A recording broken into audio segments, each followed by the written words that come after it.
we're demonstrating what we call Codacy Guardrails, which is a whole extension for VS Code that operates alongside and collaborating with the agent mode.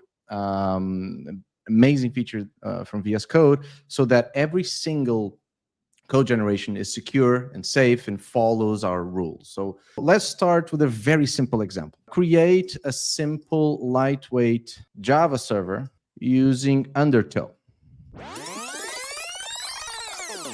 So it did a lot of stuff. One of the things that it did was it suggested, before even completing the analysis, a version of Undertow that was vulnerable.